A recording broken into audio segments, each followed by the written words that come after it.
Hello, আসসালামু আলাইকুম। আচ্ছা, চক্ষু বিজ্ঞান ইনস্টিটিউটের আবাসিক সার্জন আবিদ ভাই বলছেন? আচ্ছা, আপনাদের আমরা এখানে আমাদের যারা আন্দোলনে আহত শিক্ষার্থী আছে তাদের মধ্যে অনেকে বলেছেন যে তারা অসুস্থ হওয়ার পর, মানে আহত হওয়ার পর তারা যখন এখানে এসেছেন প্রথম নাকি 4-5 দিন তাদেরকে অবহেলায় ফেলে রাখা হয়েছিল। এই ব্যাপারটা কতটুকু সত্য বা মিথ্যা, এই তথ্যটা কার কাছে পাবো? আপনি কি বলছেন? আমার নাম মহিউদ্দিন রনি, আমি ঢাকা বিশ্ববিদ্যালয়ের শিক্ষার্থী। সরি, আমি বুঝতে পারিনি। আমার নাম মহিউদ্দিন রনি, আমি ঢাকা বিশ্ববিদ্যালয়ের শিক্ষার্থী। আচ্ছা আচ্ছা, হ্যাঁ, কি জানতে চাচ্ছেন আপনি? আমি বুঝতে পারিনি। আমি জানতে চাচ্ছি যে ধরেন এখানে যারা অসুস্থ হয়ে আহত হয়ে এসেছিলেন তাদের অনেকে অভিযোগ জানিয়েছেন যে এখানে আমরা যখন এসেছি তখন আমাদের 4-5 দিন একদম অবহেলায় আমাদেরকে ফেলে রাখা হয়েছে, আমাদের কোনো ট্রিটমেন্ট প্রপার তারা দেয়নি।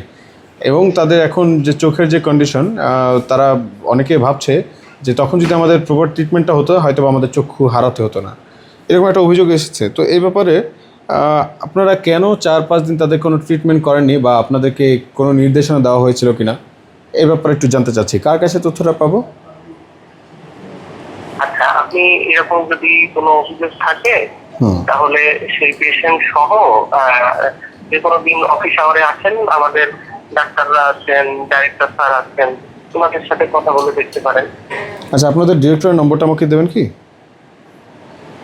হ্যাঁ, নাম্বার না, আপনি অফিসে আসেন, রুগীকেও দেখতে হবে, তাই না? এখন আপনাদের এখানে অনেকে কিন্তু প্রায় চোখ হারিয়ে যাচ্ছে, হ্যাঁ, অনেকে চোখ হারিয়ে ফেলছে, অনেকে বলছে যে আমরা হয়তো চোখ ফিরে পাবো না। তো এদের আসলে কতটুকু এটা সত্যতা, বা চোখ আসলে কি ফিরে পাওয়া যাবে কিনা, বা যদি তাদের ট্রিটমেন্টের প্রয়োজন পড়ে এখানে হবে কি না, বিদেশে পাঠাতে হবে, এই ব্যাপারে তো জানতে হবে। তাহলে এটা তো মানে যে পেশেন্ট তাকে দেখে সেই অনুযায়ী বলতে হবে, তাই না? যে পেশেন্টের সমস্যা তাকে নিয়ে যে কোনো দিন অফিস আওয়ারে আসে, এখানে আমরা বড় বড় ডাক্তার যারা আছেন তারা দেখবেন, ডাইরেক্টর স্যার আছেন তারা দেখবেন, দেখে তারপরে বলা যাবে। সেটা তো ওভারঅল সবার জন্য এক কথা তো বলা যাবে না। ঠিক আছে, আপনার স্ট্র্যাটেজিটাও ভালো। ওকে, ঠিক আছে, আপনি ভালো থাকবেন। নামটা একটু বলবেন? আমার নাম মহিউদ্দিন রনি। আচ্ছা, ঠিক আছে, তাহলে একদিন আসেন। ঠিক আছে, আপনাদের অফিস আওয়ার হচ্ছে আপনার শনিবার থেকে কাজে আসবেন নাকি? শনিবার থেকে সবাই অফিস করবেন তাই তো? অফিস আওয়ার বলতে শনিবার থেকে রবিবার থেকে? অফিস তো হ্যাঁ শনিবার থেকে পাবেন, 8টা থেকে আসবেন। ঠিক আছে, ঠিক আছে। আর শুক্রবার দিন কি সবার ট্রিটমেন্ট বন্ধ থাকবে? ডাক্তাররা কিছু বলছে? আপনি থাকবেন? না, আমাদের তো ইমার্জেন্সি সার্ভিস 24 ঘন্টাই খোলা। ওকে, ঠিক আছে। আচ্ছা, এখন আমি কিছু বলি। হ্যাঁ, আপনাদের কেমন হচ্ছে চোখের চিকিৎসা হয় না ভালো মতো ঠিক মতো? চোখের চিকিৎসা হয় না ঠিক মতো, ওই রোগীগুলো কি আপনার সাথে আসছে কেউ? হ্যাঁ আছে, উপরে চলেন, দেখাচ্ছি। আমি অনেক দেখছি, আপনি তো সবাই তো বলবেন না নিশ্চয়ই, সবাই বলবে না। দেখি আপনার জায়গায় জায়গায় দেখাইতে পারি, তাকে দেখাই, কি বলেন? চলেন দেখি। কারণ হচ্ছে আমি বলবো আমাদের 24 ঘন্টা খোলা থাকে। হ্যালো, আসসালামু আলাইকুম। করছে প্রায় যখন তারা এসেছিল তাদের প্রায় 4-5 দিন হচ্ছে একদম অবহেলা করা হয়েছে, কোনো ট্রিটমেন্ট দেওয়া হয়নি। তো এই ব্যাপারে আসলে জানতে চাইছি এটা কতটুকু সত্য, কতটুকু মিথ্যা।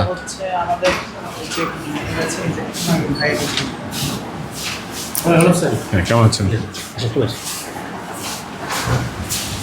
উনি আইস। আচ্ছা, হ্যাঁ, সমস্যা নেই, আমরা একসাথে আছি, কারণ এতজন মানুষ বুঝবো। আমাদের একটা প্রশ্ন হচ্ছে যে এখানে যারা আছেন আহতদের মধ্যে অনেকে হচ্ছে কমপ্লেন করেছে, যেমন তারা যখন প্রথমে এসেছিল প্রায় 4-5 দিন নাকি একদম তারা অবহেলায় ছিল।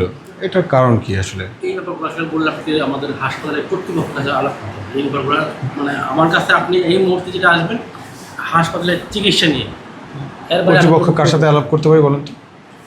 আমাদের হাসপাতালের ডিরেক্টর, রেসিডেন্ট আবাসিক সার্জন, হাসপাতালের ডিরেক্টর, আবাসিক সার্জন। আবাসিক সার্জন কোথায় আছেন? আপনি আমাদের আবাসিক সার্জনের নাম্বারটা নেন, বুঝতে পারবেন।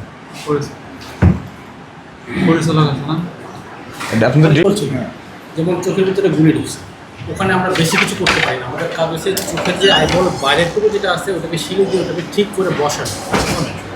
আপনারা অন্তত বলবেন যে এর পরে ওনারা কি করবে। আচ্ছা। আপনারা নিজেরাও জানেন না যে এর পরে ওনারা কি করবে। আপনারা কয়জন আছেন? পরবর্তীতে কি করবো নিজেরাও জানেন না। আপনারা কয়জন আছেন? এইটা একবারে বলা যাবে না, এক একটা রোগের ক্ষেত্রে এক একটা। কিছু রোগী আসছে যাদের কাছে কিছুই করা লাগে না, কিছু রোগী আসছে যেমন আজকেটা আসছে ওর চোখের এখানে গুলি ঢুকছে, ওর প্রশ্ন হচ্ছে যে ওরাই বলছে এখানে যে গুলি ঢুকছে এটাকে অপারেশন করে বের করতে হবে। একটা গুলি আপনারা ঢুকছে, যখন আবার এক হবে সবাই, তখন হচ্ছে আমাকে ডেকে আমরা একসাথে দেখা করবো, কথা বলবো। ও তো ভুল বুঝতেছে যে না আমার চামড়ার নিচে একটা গুলি আছে, আমার অনেক ক্ষতি হয়ে যায়। মানে গুলি আজীবন থেকে সমস্যা আপনি আমার হোয়াটসঅ্যাপে ফোন দিয়ে আমি আপনাকে সবাইটা জানিয়ে দিচ্ছি। রিঅ্যাকশন করে আপনার এখানে গুলি ঢুকছে, এটা এখান থেকে চলে আসছে এখানে। এখন আমি এটাকে কেটে বের করে আবার শিলে দিব, ঝামেলা। তার চেয়ে ও যেমন আছে তেমন তার, যদি সমস্যা করে তখন দেখা যাবে। বেশিরভাগ ক্ষেত্রে এরকম সমস্যা করে না। হ্যালো। যদি সমস্যা করে বলতে মানে সমস্যাটা হবে না।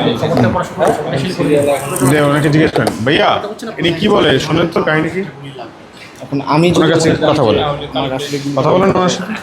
আমি আসলে আমি তো বলছি, আপনি যদি চান যে না আমি শিলি করবো, অপারেশন করবো, গুলি বের করবো, ডিজির সাথে কথা বলি শনিবার এসে। ওরা তো ডাক্তার, চাচ্ছেন জোর করে, তখন আপনি না করতে করার নেই। জোর করতে হবে। গবেষণা কি বলে? গবেষণা বিজ্ঞান তাদের ভাই এইখানে Let's তো move. বললাম না যে রুগীটা আসছে, ওর যে গুলিটা ঢুকছে এখানে ইনজুরি হয়েছে, ওর গুলি এখানে আছে। আমি তাকে বলছি যে এটা কোনো সমস্যা করবে না, সমস্যা করলে তখন দেখা যাবে, এখন কোনো সমস্যা করবে না। তার সারা জীবন থাকবে, কোনো সমস্যা হবে না, এরকম 99% মানুষ। মানে একটা জিনিস সারা জীবন বহন করবে এরকম। আচ্ছা, আমরা কি হচ্ছে প্রেস ব্রিফিং করে ব্যাপারটা জানাবো, যেখানে ঘটনা কি হচ্ছে এখন আচ্ছা, আপনার যদি একটা গুলি লাগে আজকে বলে জানাবো, কালকে ডিপেন্ড করে। মানে এই বিষয়টা না আমার কেমন যেন আচ্ছা, আপনি আমাকে বলুন, আপনার এখানে একটা গুলি ঢুকছে, এটা কোনো সমস্যা করতেছে না, আপনি চাচ্ছেন এটাকে কেটে বের করে আমি করে দেবো। এখন আপনি আমার কাছে মতামত চাচ্ছেন, আমি কী করবো? আমার অ্যাডভাইসটা আমি আপনাকে বলবো আপনি দুইটা কাজ করতে পারেন। এক, এটা যেমন আছে এমন তার। দুই, আপনি আমাকে বললে আমি কেটে বের করে সিলি করবো। এখন আপনি আমাকে বলেন, আমি কি করবো? এখন ডিসিশন আপনার। আমি এটা এখানে বলতেছি না, আমাকে আপনি যখন জিজ্ঞেস করবেন থাকলে কি সমস্যা, না থাকলে কি সমস্যা, তখন আমি এক্সপ্লেনেশন দিলাম, থাকলে হলো এই সুবিধা, না থাকলে হলো এই সুবিধা। এখন আপনি কি চান? তখন এটা আপনার উপর। কথা বলা আসছে, অথচ উনি আমার কেউ না। কালকে দুপুরবেলা উনি অ্যাক্সিডেন্ট হয়েছে, ওনাকে নিয়ে আসছি, চোখের এখানে মানে ছিদ্র হয়ে গেছে পর্দা দুইটা। তো সকালবেলা উনি কাগজপাতি করছে, করার পরে ওনার অপারেশন করার কথা একটা 12টার থেকে 12:30টার মধ্যে। তো এখনও মনে করেন যে সিরিয়াল ছিল আগে, সবার আগে, এখনও পর্যন্ত তার কোনো সিরিয়াল আসেনি। 4-5টা রুগী এখানে এখনো রয়েছে, 4-5টা রুগী সবার আগে আসছে, 6টার রুগী। আপনার আগে কি রোগী ছিল কিনা, ওরা কি অপারেশন করতেছে কিনা আপনি করে জানেন? ওরা করতেছে, ওরা বলতেছে যে আমরা কি মানুষ না। না, ওরা কোথায়? আপনি আমার এটা বলেন, জাস্ট ওই ডাক্তাররা কোথায়? ডাক্তার তো একটার পর একটা আসতেছে, চলে যাইতেছে। ওরা ওটিতে আসছে কিনা? আছে। ওই টিমটা আমার করতেছে, আপনি ওটা ডাক্তার তো করতেছেন না। আমি বলছি আপনাকে আধা ঘন্টা স্টেপ বাই স্টেপ করে, এখন যদি হয় আপনারা করতেছেই না।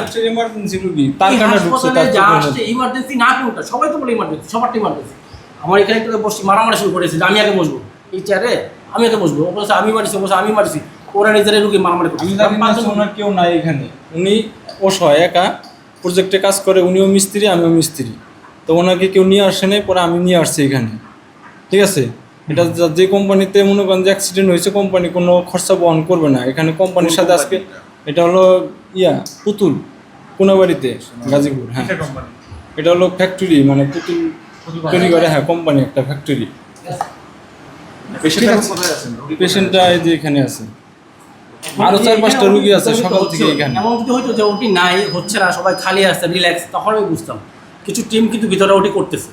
এখন আপনার আগে বলবেন রুগী তো 10টা-20টা ভর্তি হয়, ওটি আমি শুরু করার পরে ওটি করতেছি। আপনি ওটিতে না নেন, রিসিভ করার তো একটা প্রসিডিউর থাকবে। রোগী আসছে হসপিটালে, তার একটা প্রসিডিউর আছে যে অবশ্যই রোগী রিসিভ করতে হবে, রিসিভ করে রাখতে হবে, ওই প্রসিডিউরটা। শোনেন, রিসিভ করা মানে এটা পেশেন্টের ট্রিটমেন্ট দেওয়া, ওকে ট্রিটমেন্ট দেওয়া হয় নাই, আমরা হ্যাঁ, ওর ট্রিটমেন্ট ফাইল নাই। আমাকে ট্রিটমেন্ট বলতে কালকে জ্বরের ট্যাবলেট দিছে, হ্যাঁ।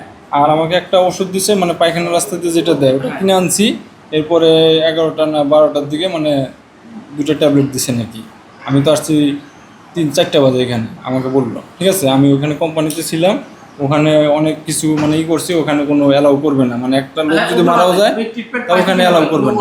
ওখান থেকে কোনো ট্রিটমেন্ট দিবে না, কোনো খরচাপাতিও দিবে না। এটার জন্য আমি ওখানে অনেক সারাদিন দৌড়াদৌড়ি করছি, 8 তলায় উঠা নামা 50 বার করছি, কিন্তু কোম্পানি কোনো অ্যালাউ করবে না। আচ্ছা, যেহেতু ওটা কোম্পানির নাম হলো অপেক্ষা করেন, ব্যবস্থা হবে। আচ্ছা, উনি কি আপনার কথা শুনেন, উনি কি ওষুধ পাইছে? হ্যাঁ ওষুধ আপনি যে বলেন পাইছে। চিকিৎসা পাচ্ছেন না, এটা তো ভুল কথা হলো না? না যদি চিকিৎসা দেখেন একটা ওষুধ তো পাচ্ছে, পাইছে না? আরেকটা কথা, সময় লাগবে। ওনার আগে যে লোকগুলা ঢুকছে এখানে বের হইছে, একটা সিস্টেম দেখেন, এখানে 5 সেকেন্ড দাঁড়ায় থাকা যায় না মশার কামড়ে। যে বড় বড় মশা এটা আপনি 5 সেকেন্ডও দাঁড়ায় থাকা যায় না। এখানে সারাদিন একটা রোগ কতক্ষণ দাঁড়ায়ে থাকতে পারে মশার কামড় খেয়ে? মশা তো আমাদের হাসপাতালে, এখানকার ডিএনসিসি বা মানে উত্তর মহানগর, ঢাকা দক্ষিণ মহানগর ওরা দেখবে। একটা হাসপাতালে মশা নিধনের জন্য হাসপাতালের ওরা আসে, ওরা এসে স্প্রে করে যায়, ওরা স্প্রে করতেছে। ওই আমার বাসা যেরকম আপনার এখানে যেরকম আমিও সাফার করতে, এটা তো আপনাদেরও কনসার্ন যে আপনার আমাদের হাসপাতাল কর্তৃপক্ষ বলে দেয় আপনি এগুলো নোট করে রাখেন, আপনারা শনিবার আসলে ওগুলো বলতে পারবেন। আমিও তো এগুলো আমিও চাই, আমিও একটু মশা ফ্রি চাই, মশা ফ্রি আমিও চাই। অনেক মশা আছে। না, আমি তো নিজেই রুগীর সাথে আসছি তো এখানে আমাদেরকে বাইরে করে রাইটি লে বুঝছেন, এই রাত যখন 10টা বাজে তখন আমাদেরকে বলে বাইরে যাওয়ার জন্য। আচ্ছা, আপনি রুগীকে কয়জন? আমি একজন। আপনি খুব বাড়ি বের করে দেন। হ্যাঁ, আর রুগীর বেডে কয়জন থাকবে? বেডের মধ্যে আছে, রুগী আছে, রুগী বেডে, হ্যাঁ, আর আমার বোন আছে। বোন আছে, রুগীর ওয়াসে রুগীর বোন আছে, না, আমরা তো ও তো- কেন করব? মহিলা বলেন আমাকে, যে কয়জন কেন করব? 12টার সময় অপারেশন করার কথা ছিল আমার রোগী। সিরিয়ালের কারণে মনে হয়। সিরিয়াল আমার প্রশ্ন একটাই, যদি ওইখানে ডাক্তার ওটি না করে তাহলে উনি যেটা বলছেন এটা ক্রাইম। কিন্তু যদি ডাক্তার ওটি করতে করতে ওনাকে সিরিয়ালে বসা রাখে, এটা ক্রাইম বলতে পারে না না, এখানে সিস্টেম চেঞ্জ হয়েছে। সিস্টেম চেঞ্জ কেমন? সিস্টেম চেঞ্জ না, আপনাকে শুনেন, 10টা রুগী আসছে, 50টা রুগী আসছে, সকালবেলা সিরিয়ালের কাগজ জমা দিছে। যেমন যে আগে আসছে তার কাগজটা কিন্তু আগে যাবে। মানে সিরিয়াল ব্রেক করছে। হ্যাঁ, সিরিয়াল ব্রেক করছে এখানে, মানে তার সিরিয়াল আগে তাকে সিরিয়াল দেয় নাই, যার সিরিয়াল পরে তারটাই আগে। এখানে সিস্টেমটা এরকমই হয়েছে। এনে আমার কথা যদি বিশ্বাস না করেন, আরও আছে, গুলি খাওয়ার রুগী পর্যন্ত আছে এখানে। শুনেন, এখানে আমাদের রোগী যখন ভর্তি হয় তখন রোগী আমরা প্রথমে দেখি বয়স্ক, কারণ বাচ্চাগুলো আগে যাবে, তারপরে বয়স্কগুলো তারপরে যাবে কম বয়স্ক বা ইয়ং। এর মাঝখানে আবার ব্যাপার আছে, কিছু মানুষকে অজ্ঞান করতে, পরীক্ষা করতে, অপারেশন করতে, ওদের প্রায়োরিটি আগে। এখন অনেকগুলো জিনিস, আপনি আগে আসছেন, আপনার ইনজুরিটা মাইনর, আপনি বলতেই পারেন যে আমি আগে আসছি, তো আমার কাছে আপনি আগে প্রায়োরিটি না। আমার আগে যেই বয়স্ক বাচ্চাটা, যে বাচ্চা কম বয়স, মনে করেন একটা বাচ্চা আসছে 10 বছর, একটা 10 মাস, কার প্রায়োরিটি আগে? 10 মাস। এখন 10 বছরের যে বাচ্চারা, সে তো আগে আসছে, সে তো বলতেই পারে আমি আগে আসছি, আমাকে কেন করা হচ্ছে না? যে 10 মাসের বাচ্চাকে অপারেশন করতে আমি 1 ঘন্টার জায়গায় আমি 3 ঘন্টা লাগতেই পারে। তো এখন যখন 10 বছরের বাচ্চাটাকে আমি 3 ঘন্টা দেরি করাবো, ওকে তুমি ব্যাখ্যা দিতে পারবো না, কারণ এতগুলো কথা আমি বলতে পারি না। ও তো সারাদিন বলবেই যে আমার চিকিৎসা হচ্ছে না, ও তো বলবেই। আর এই ব্যাখ্যাটা আমি ওকে বুঝাতে পারবো না, কারণ জিনিসটা ঠিক আছে। টিমটা ভিতরে ওটি করতেছে, যদি টিমটা ওটি না করতো তখন আমি বলতে পারতাম যে না, রাইট, ঠিক আছে।